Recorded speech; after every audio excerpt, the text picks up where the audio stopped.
Assalamualaikum warahmatullahi wabarakatuh. Waalaikumsalam warahmatullahi wabarakatuh. Bersyukur atas kehadiran Allah Subhanahu wa taala, atas berkat rahmat dan karunia-Nya kita bisa berkumpul secara luring pada hari ini. Yang terhormat Bapak Taufik Hidayat selaku dosen pengampu pada mata kuliah akuntansi dan Manajemen Pusat, dan yang saya sayangi teman-teman sekalian. Kami dari kelompok 2 ingin mempresentasikan materi kita pada hari ini, yaitu mengenai pembangunan zona integritas. Sebelum itu izinkan kami untuk memperkenalkan diri kami terlebih dahulu. Perkenalkan, nama saya Dewi Syafitri sebagai moderator dan yang sebagai penyanyi. Saya Febrianisa sebagai penyanyi kedua. Saya Sinatania sebagai penyanyi ketiga. Saya Fili Hidayat sebagai penyanyi keempat. Saya Fadila sebagai penyanyi keempat. Baiklah, untuk mempersingkat waktu, langsung saja kita masuk ke materi yang pertama, yaitu mengenai pengertian zona integritas. Zona integritas sendiri merupakan predikat yang diberikan kepada instansi pemerintah yang pimpinan dan jajarannya mempunyai komitmen untuk mewujudkan wilayah bebas korupsi ataupun WBK dan wilayah birokrasi bersih melayani atau WBBM melalui reformasi birokrasi khususnya dalam hal pencegahan korupsi dan peningkatan kualitas pelayanan publik serta reformasi birokrasi di lingkungan kerja yang menjadi tanggung jawabnya, yang diawali dengan penandatanganan fakta integritas oleh seluruh pegawai. Selanjutnya akan dijelaskan oleh penyanyi. Selanjutnya ada perencanaan pembangunan zona integritas. Menurut pedoman pembangunan zona integritas nomor 52 tahun 2014, yang pertama itu ada deklarasi atau pernyataan dari pimpinan suatu instansi pemerintah bahwa instansinya telah siap membangun zona integritas. Yang kedua, dilakukan oleh instansi pemerintah, pimpinan dan seluruh atau sebagian besar pegawainya telah menandatangani dokumen fakta integritas dapat dilakukan secara massal atau serentak pada saat pelantikan. Yang ketiga, ada beberapa instansi pusat yang berada di bawah koordinasi kementerian dapat dilakukan bersama-sama, sedangkan di instansi daerah dapat dilakukan oleh kabupaten atau kota bersama-sama dalam satu provinsi. Yang keempat, dilaksanakan secara terbuka dan dipublikasikan secara luas dengan maksud agar semua pihak termasuk masyarakat dapat memantau, mengawal, mengawasi, dan berperan. Yang kelima, penandatanganan piagam pencanangan pembangunan zona integritas untuk instansi pusat dilaksanakan oleh pimpinan instansi pemerintah. Dan yang terakhir ada KPK, ORI, unsur masyarakat lainnya dapat juga menjadi saksi pada saat pencanangan zona integritas untuk instansi pusat dan instansi daerah. Selanjutnya ada proses pembangunan zona integritas. Yang pertama ada penilaian satuan kerja berpredikat WBK, di mana dalam upaya pencapaian predikat wilayah bebas korupsi atau WBK dan wilayah birokrasi bersih dan melayani atau WBBM, kriteria utama yang harus dipenuhi adalah pencapaian opini laporan keuangan kementerian atau lembaga oleh BPK Republik Indonesia harus memperoleh hasil penilaian indikator proses di atas 75 dan memenuhi syarat nilai indikator hasil WBK. Yang kedua ada penilaian dan penetapan satuan kerja berpredikat WBBM, di mana proses pembangunan zona integritas difokuskan pada penerapan program manajemen perubahan, penataan tata laksana atau penataan manajemen sumber daya manusia, dan penguatan pengawasan, penguatan akuntabilitas kinerja, dan peningkatan kualitas pelayanan publik yang bersifat kompeten. Selanjutnya saya serahkan kepada moderator. Selanjutnya akan dijelaskan oleh Abdul. Kemudian ada komponen pengungkit pembangunan zona integritas yang merupakan faktor penentu pencapaian sasaran hasil pembangunan zona integritas menuju WBK atau wilayah bebas korupsi, atau WBBM, wilayah birokrasi bersih dan melayani. Yang pertama itu ada manajemen perubahan. Ada beberapa indikator yang menunjukkan penerapan manajemen perubahan. Yang pertama yaitu penyusunan tim kerja, di mana menentukan anggota tim untuk melakukan pembangunan zona integritas menuju WBK atau WBBM dan melalui prosedur dan mekanisme yang jelas. Lalu yang kedua ada dokumen rencana pembangunan zona integritas menuju WBK atau WBBM. Di sini memperhatikan beberapa indikator yaitu disusun dan memuat target-target prioritas yang relevan, dilengkapi dengan mekanisme dan media untuk mensosialisasikannya. Yang ketiga ada pemantauan dan evaluasi. Memperhatikan penilaian indikator yaitu seluruh kegiatan pembangunan zona integritas dan WBK atau WBBM telah dilaksanakan sesuai dengan target yang direncanakan dan dilakukan monitoring dan evaluasi, kemudian hasilnya ditindaklanjuti. Dan yang terakhir itu ada perubahan pola pikir dan budaya kerja. Juga memperhatikan beberapa indikator yaitu pimpinan berperan sebagai role model dan agen perubahan dalam pelaksanaan pembangunan zona integritas menuju WBK atau WBBM, budaya kerja dan pola pikir telah dibangun di lingkungan organisasi. Yang kedua itu ada penataan tata laksana. Beberapa kegiatan yang perlu dilakukan untuk menerapkan tata laksana ini yaitu prosedur operasional tetap. Kegiatan utama yang dilakukan yaitu proses operasional tetap berbasis bisnis, prosedur operasional tetap telah dilakukan dan proses operasional tetap telah dievaluasi. Yang ketiga ada yang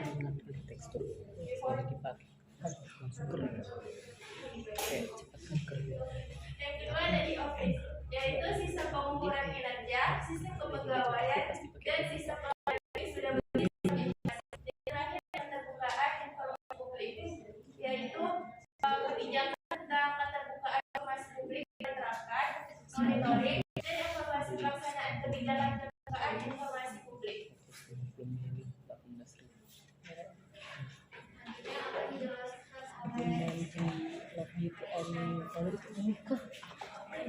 Selanjutnya komponen pembangunan zona integritas yang ketiga ada penataan manajemen SDM.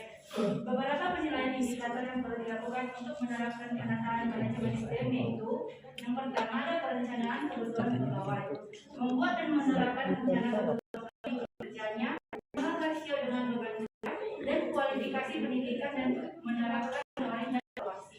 Yang kedua ada di mana menetapkan menerapkan serta melakukan monitoring dan evaluasi terhadap kebijakan pola mutasi internal. Yang ketiga ada pengembangan pegawai berbasis kompetensi, merupakan kesempatan atau hak bagi pegawai di unit kerja terkait untuk mengikuti diklat maupun pengembangan kompetensi lainnya. Yang keempat ada penetapan kinerja individu. Penilaian unit kerja telah memiliki penilaian kinerja individu yang terkait dengan kinerja organisasi. Yang kelima ada sistem informasi kepegawaian, di mana pelaksanaan sistem informasi kepegawaian pada unit kerja telah dimutakhirkan secara berkala. Komponen keempat ada penguatan akuntabilitas kinerja. Akuntabilitas kinerja adalah mewujudkan kewajiban suatu instansi pemerintah untuk mempertanggungjawabkan keberhasilan atau kegagalan pelaksanaan program dan kegiatan untuk mencapai misi dan tujuan organisasi. Untuk mengukur pencapaian program ini digunakan indikator-indikator sebagai berikut. Yang pertama ada keterlibatan pimpinan, di mana beberapa hal yang harus dilakukan dan melibatkan pimpinan instansi secara langsung pada saat penyusunan perencanaan, penyusunan penetapan kinerja, dan pimpinan dalam memantau pencapaian kinerja secara berkala. Yang kedua ada pengelolaan akuntabilitas kinerja, di mana pengelolaan penilaian akuntabilitas kinerja yaitu memiliki dokumen perencanaan telah berorientasi hasil, indikator kinerja telah memiliki kriteria spesifik, measurable,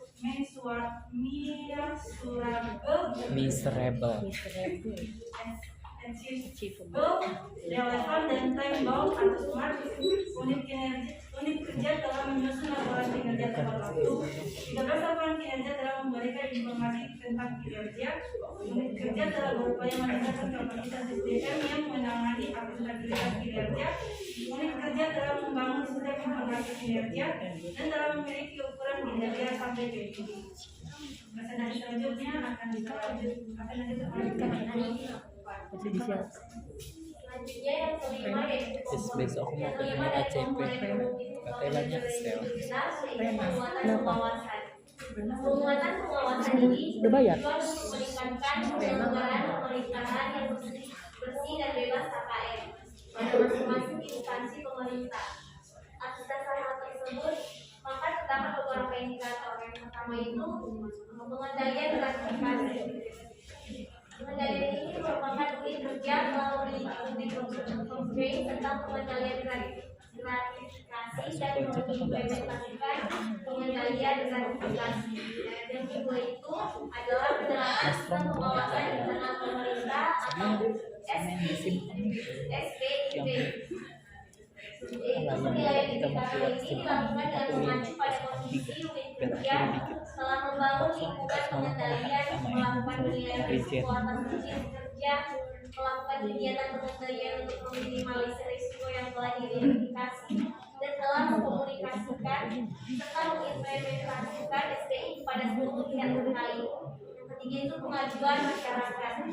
Pengukuran indikator ini mengacu pada unit kerja telah mengimplementasikan kebijakan pengajuan masyarakat, melaksanakan tindak lanjut atas hasil penanganan pengajuan masyarakat, melakukan monitoring dan evaluasi atas penanganan pengajuan masyarakat, dan menindaklanjuti hasil evaluasi atas penanganan pengajuan masyarakat. Yang keempat itu Bristol Flowing System.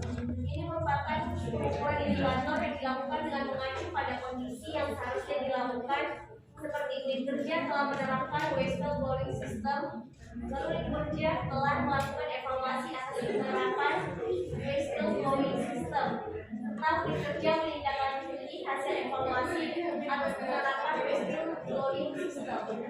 Yang keempat itu adalah penanganan benturan kepentingan. Pengukuran indikator ini dilakukan dengan mengacu pada kondisi yang seharusnya dilakukan, seperti unit kerja telah mengidentifikasi benturan kepentingan dalam tugas yang utama, menyosialisasikan penanganan benturan kepentingan, mengimplementasikan penanganan benturan kepentingan, dan melakukan evaluasi atas penanganan benturan kepentingan serta menindaklanjuti hasil evaluasi atas penanganan benturan kepentingan. Lalu yang terakhir itu penyampaian laporan harta kekayaan pegawai. Pengukuran indikator ini dilakukan dengan mengacu pada kondisi tingkat kepatuhan penyampaian laporan harta kekayaan penyelenggara negara atau LHKPN KPK bagi pegawai yang berwajib LHKPN. Kemudian tingkat kepatuhan penyampaian laporan harta kekayaan aparatur sipil negara melalui aplikasi sistem informasi pelaporan harta kekayaan atau SIHK bagi pegawai yang tidak wajib LHKPN.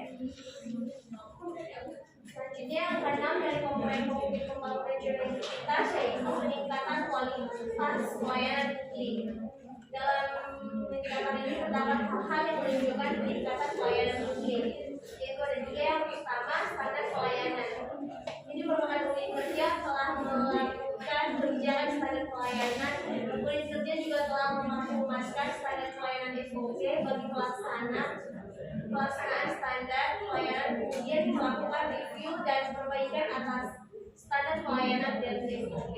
Yang kedua, gaya pelayanan prima.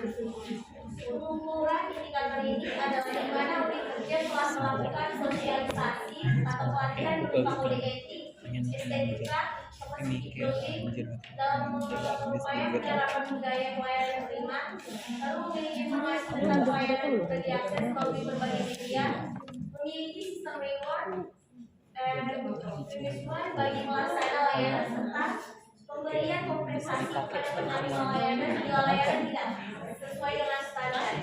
Lalu memiliki sarana layanan terpadu atau konektivitas terintegrasi dan melakukan inovasi pelayanan. Dan yang ketiga itu penilaian kepuasan terhadap pelayanan. Pengukuran indikator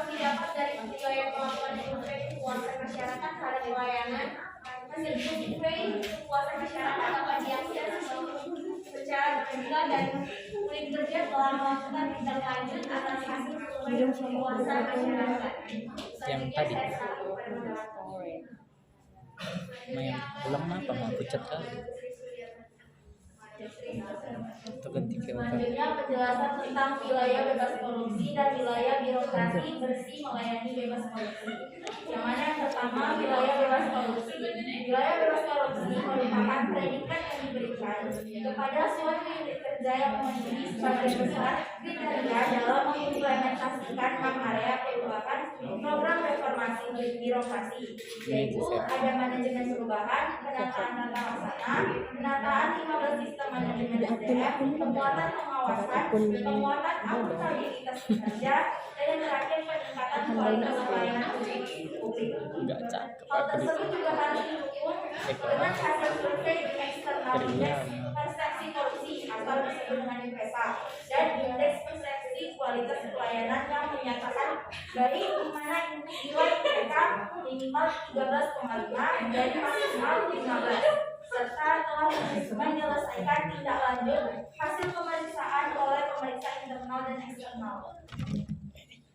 Selanjutnya penjelasan tentang wilayah birokrasi bersih melayani. Sama seperti wilayah bersih korupsi, predikat ini hanya diberikan kepada unit kerja yang memenuhi sebagian besar kriteria 6 area perubahan dan didukung hasil survei eksternal IPK dan indeks persepsi kualitas pelayanan yang baik minimal 13,5 dari nilai maksimal 15. Namun yang membedakan yaitu adanya nilai persepsi kualitas pelayanan publik dengan perolehan minimal 16 dari nilai maksimal sebesar 20 serta telah menyelesaikan tindak lanjut hasil pemeriksaan oleh pemeriksa internal dan eksternal.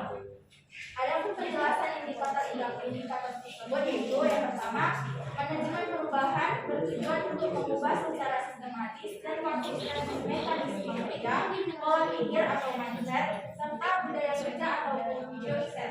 Individu pada unit kerja yang dibangun menjadi lebih baik sesuai dengan tujuan dan sasaran pembangunan zona integritas. Yang kedua ada penataan tata laksana, bertujuan untuk meningkatkan efisiensi dan efektivitas sistem, proses dan prosedur kerja yang jelas, efektif, efisien, dan terukur pada zona integritas menuju WBK atau WBPR. Yang ketiga penataan sistem manajemen SDM, yang mana bertujuan untuk meningkatkan profesionalisme SDM aparatur pada zona integritas menuju WBK atau WBPR. Yang keempat ada penguatan akuntabilitas, di mana akuntabilitas kinerja merupakan wujudkan kewajiban suatu instansi pemerintah untuk mempertanggungjawabkan keberhasilan atau kegagalan pelaksanaan program dan kegiatan dalam mencapai misi dan tujuan organisasi. Program ini bertujuan untuk meningkatkan kapasitas dan akuntabilitas kinerja antar instansi pemerintah. Kemudian yang kelima penguatan pengawasan, yang mana bertujuan untuk meningkatkan penyelenggaraan pemerintahan yang bersih dan bebas KKN pada masing-masing instansi 16 pemerintah. Kemudian yang terakhir ada peningkatan kualitas pelayanan publik, yaitu suatu upaya untuk meningkatkan kualitas dan inovasi pelayanan publik pada masing-masing instansi pemerintah secara berkala sesuai kebutuhan dan harapan masyarakat. Samping itu peningkatan kualitas pelayanan publik dilakukan untuk membangun kepercayaan masyarakat terhadap penyelenggara pelayanan publik dalam rangka peningkatan kesejahteraan masyarakat dengan menjadikan kehidupan masyarakat sebagai sarana untuk melakukan perbaikan pelayanan publik.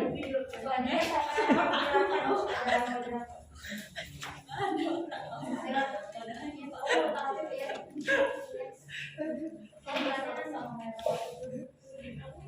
baiklah, demikian yang dapat kami paparkan. Jadi kami akan membuka sesi tanya jawab kepada kawan-kawan kalian jika ada yang ingin bertanya atau ada yang belum jelas. Dipersilakan kami akan membuka untuk 5 orang penanya. Terima kasih.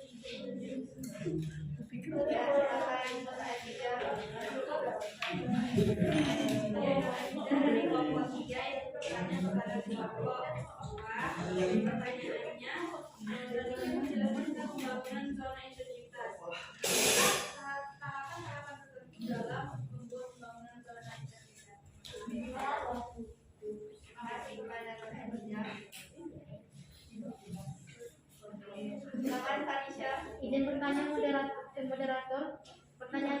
selanjutnya dari kelompok 6 izin bertanya, faktor apa saja yang menyebabkan belum optimalnya kualitas penyelenggaraan pelayanan publik dalam birokrasi pemerintah? Terima kasih. Terima kasih kepada yang kepada Bulan, silakan. Kok banyak pertanyaan kalian? Tidak kalian siapin ya? Iya, nggak apa-apa, biar cepat selesai.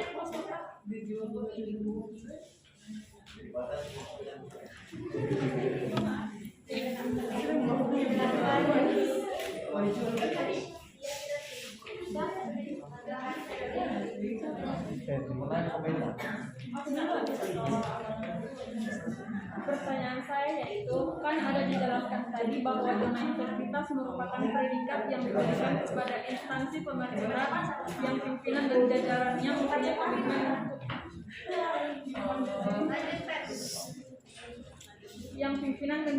mempunyai komitmen untuk mewujudkan wilayah bebas korupsi atau WBK dan wilayah birokrasi bersih melayani atau WBBM. Pertanyaan saya, apakah ada di Indonesia ini instansi pemerintah yang diberikan predikat zona integritas ini, dan kalau ada coba jelaskan. Terima kasih.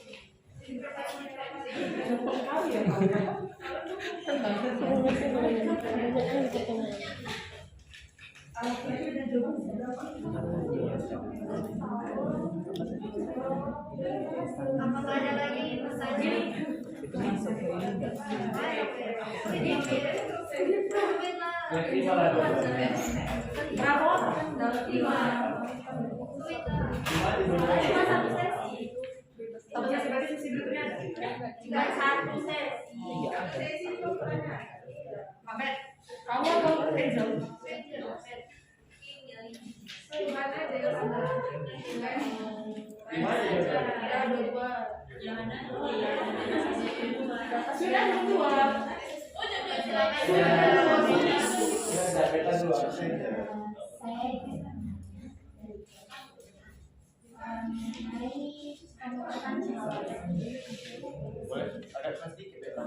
Iya.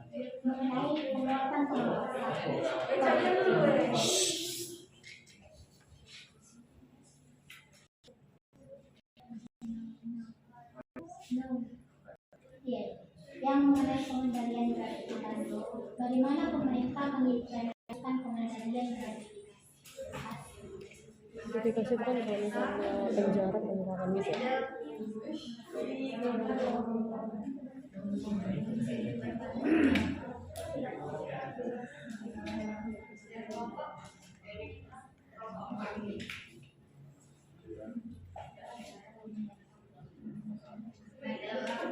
Zona integritas itu kan tujuannya, itu kan merupakan predikat yang diberikan kepada instansi pemerintah yang pimpinan dan jajarannya mempunyai komitmen untuk mewujudkan wilayah bebas korupsi dan wilayah birokrasi bersih melayani. Nah, tapi di sini ada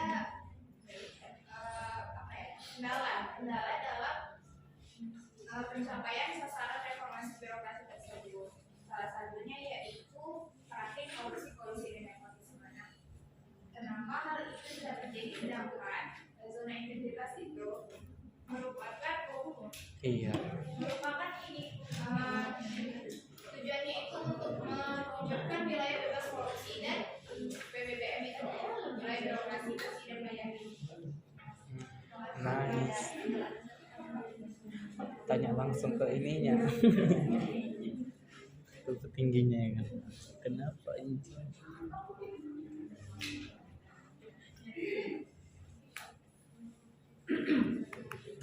Baik, terima kasih kepada teman-teman yang sudah bertanya. Izinkan kami untuk menyampaikan jawabannya terlebih dahulu. Terima kasih.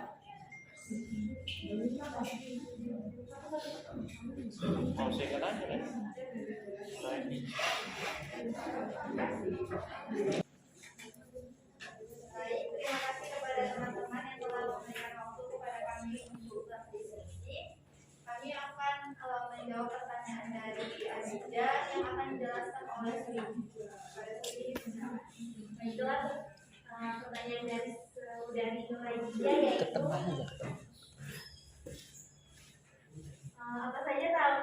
pembangunan zona integritas. Dalam tahap pembangunan zona integritas ini terdiri dari 3 tahap. Yang pertama itu adalah perencanaan pembangunan zona integritas. Perencanaan pembangunan zona integritas ini adalah deklarasi atau pernyataan dari pimpinan suatu instansi pemerintah bahwa instansinya telah siap membangun zona integritas. Perencanaan pembangunan JI ini dilaksanakan secara terbuka dan dipublikasikan secara luas dengan maksud agar semua pihak termasuk masyarakat dapat memantau, mengawasi dan berperan serta dalam program kegiatan reformasi birokrasi khususnya di bidang pencegahan korupsi dan peningkatan kualitas pelayanan publik. Tahap yang kedua yaitu proses pembangunan zona integritas menuju BBK atau WBBM. Proses ini merupakan proses pembangunan zona integritas tindak lanjut perencanaan yang telah dilakukan oleh pimpinan instansi pemerintah. Yang ketiga adalah langkah-langkah dalam pembangunan zona integritas menuju WBK atau WBBM.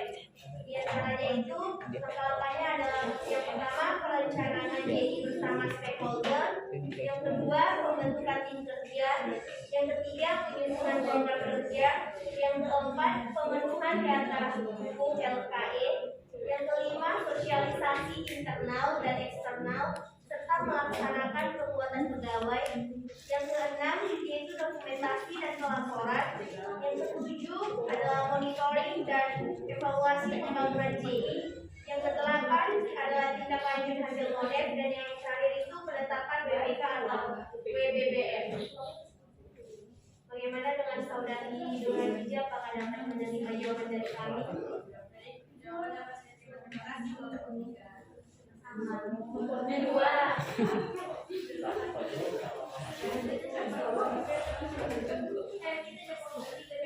Ini kan dari mana? Apa ya? Oh ya, kamu sama lama. Saya akan menjawabnya dari aspek.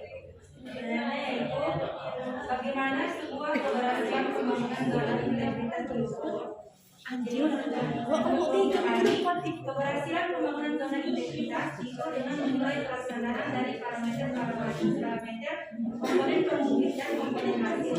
Komponen pemungkit diberi bobot 60% dan komponen hasil diberi bobot 60%. Bobot 60% dari komponen pemungkit diperoleh dari jumlah bobot masing-masing komponen pemungkit, yaitu yang pertama ada manajemen keuangan sebanyak 5%, yang kedua ada penataan tata laksana sebanyak 5%, yang ketiga ada penataan manajemen SDM sebanyak 15%, yang keempat ada penguatan akuntabilitas kinerja sebanyak 10%, yang kelima ada penguatan pengawasan sebanyak 15%, dan yang keenam ada peningkatan kualitas pelayanan publik sebanyak 10%. Bobot 40% dari komponen hasil diperoleh dari jumlah bobot masing-masing komponen hasil, yaitu yang pertama terwujudnya pemerintah yang bersih dari legal KKN yang diukur dengan menggunakan ukuran nilai persepsi korupsi atau survei eksternal dan presentasi penyelesaian tindak lanjut hasil pemeriksaan sebanyak 20%. Kemudian yang kedua adalah terwujudnya peningkatan kualitas pelayanan publik yang diukur melalui nilai persepsi kualitas pelayanan sebanyak 20%. Banyak saudara-saudara pengalaman.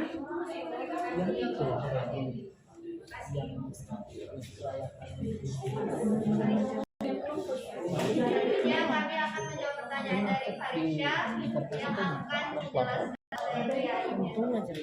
Saya akan menjawab pertanyaan dari saudari Farisha. Dimana pertanyaannya adalah faktor apa saja yang menyebabkan belum optimalnya kualitas penyelenggaraan pelayanan publik dalam birokrasi pemerintah. Jadi ada beberapa faktor penyebab belum berkualitasnya pelayanan publik. Pertama itu ada faktor sumber daya manusia aparatur, kedua ada organisasi birokrasi, tata laksana, pola pikir, kinerja organisasi, budaya birokrasi, inovasi birokrasi dan teknologi informasi, perilaku birokrasi, sistem dan strategi pelayanan kepemimpinan yang transaksional, struktur organisasi yang adaptif, perilaku organisasi yang produktif, lemahnya implementasi kebijakan dan belum diterapkannya prinsip good governance dan komunikasi di birokrasi. Bagaimana saudari baginya? Dapat saya terima kasih kelompok semua.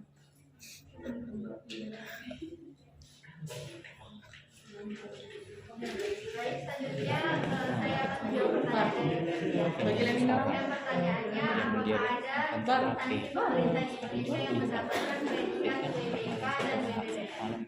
Pastinya ada, karena pada akhir tahun 2021 lalu ada sebanyak 4.400 unit kerja layanan yang diusulkan dalam berbagai prioritas atau JI yang telah langsung dievaluasi. Dan hasilnya yaitu BPK merupakan salah satu lembaga yang berhasil mendapatkan predikat WBK pada 8 satuan kerja. Di antaranya 5 BPK perwakilan, yakni BPK perwakilan Provinsi Sumatera Utara, Kalimantan Utara, Gorontalo, Bali, serta DKI Jakarta. Dan 3 satuan kerja pada BPK pusat, yakni Auditorium Utama Keuangan Negara atau AKN 3 dan AKN 4, serta Direktorat Utama Pembinaan dan Pengembangan Hukum Pemeriksaan Keuangan Negara. Selain mendapatkan predikat WBK, BPK juga mendapatkan predikat WBBM pada satuan kerja, yakni BPK Perwakilan Provinsi Jawa Timur. Bagaimana Febri? Apakah bisa diterima jawabannya? Selanjutnya pertanyaan terakhir yaitu pertanyaan dari kita. Selanjutnya pertanyaan kelima yaitu pertanyaan beta akan dijelaskan oleh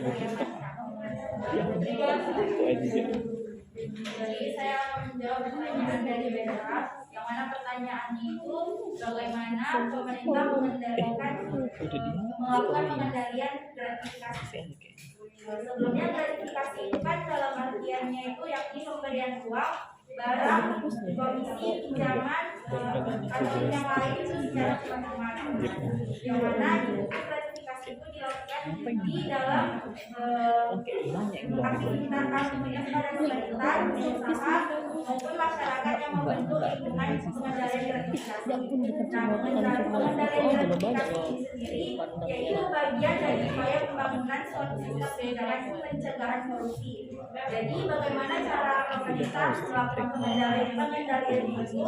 Pemerintah pastinya akan menunggu dari masyarakat yang mengadu melaporkan ke pihak instansi yang berwenang. Yang mana pemerintah ini memberikan sanksi berupa ancaman pidana penjara seumur hidup atau pidana penjara minimal 4 tahun dan maksimal 20 tahun atau denda minimal 200 juta rupiah dan maksimal 1 miliar. Kami berawal dari dia bilang kayak gini, ini kita kamu kita kayaknya gratifikasi ini kan sama dengan kasus korupsi kan.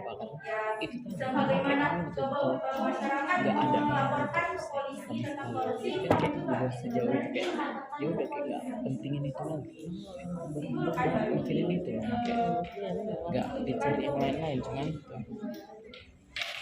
itu apa namanya masalahnya dia royal, tapi royal, tapi yang kisahnya dia agak kayak mana sama kayak wilayah bebas korupsi pada lingkungan instansi pemerintah. Tetapi ada kendala dalam samanya terdapat kendala itu adanya praktik kolusi dan nepotisme itu sendiri. Mengapa hal demikian? Itu dikarenakan adanya situasi ya proses pengawasan yang lemah serta proses pengawasan yang tidak mengikuti prosedur dan serta adanya pengaruh dan harapan dari pihak yang diawasi, ada yang pengaruh dari luar dan juga terdapat situasi di mana adanya kesempatan penyalahgunaan jabatan yang berlaku. Bagaimana saudari?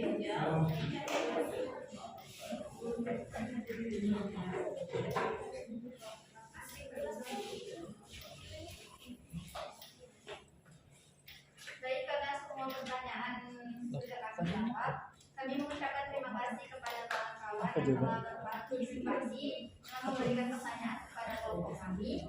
Adapun kesimpulan pada materi kita hari ini, bahwasannya zona integritas itu merupakan predikat yang diberikan kepada instansi pemerintah yang pimpinan dan jajarannya mempunyai komitmen untuk memberikan wilayah bebas korupsi atau WBK dan wilayah birokrasi bersih melayani atau WBBM melalui reformasi birokrasi, khususnya dalam hal pencegahan korupsi dan peningkatan kualitas pelayanan publik, diawali dengan penandatanganan fakta integritas oleh seluruh pegawainya. Proses perubahan penataan tata laksana, penataan manajemen SDM, penguatan pengawasan, penguatan akuntabilitas kinerja, dan peningkatan kualitas pelayanan publik yang bersifat konkret.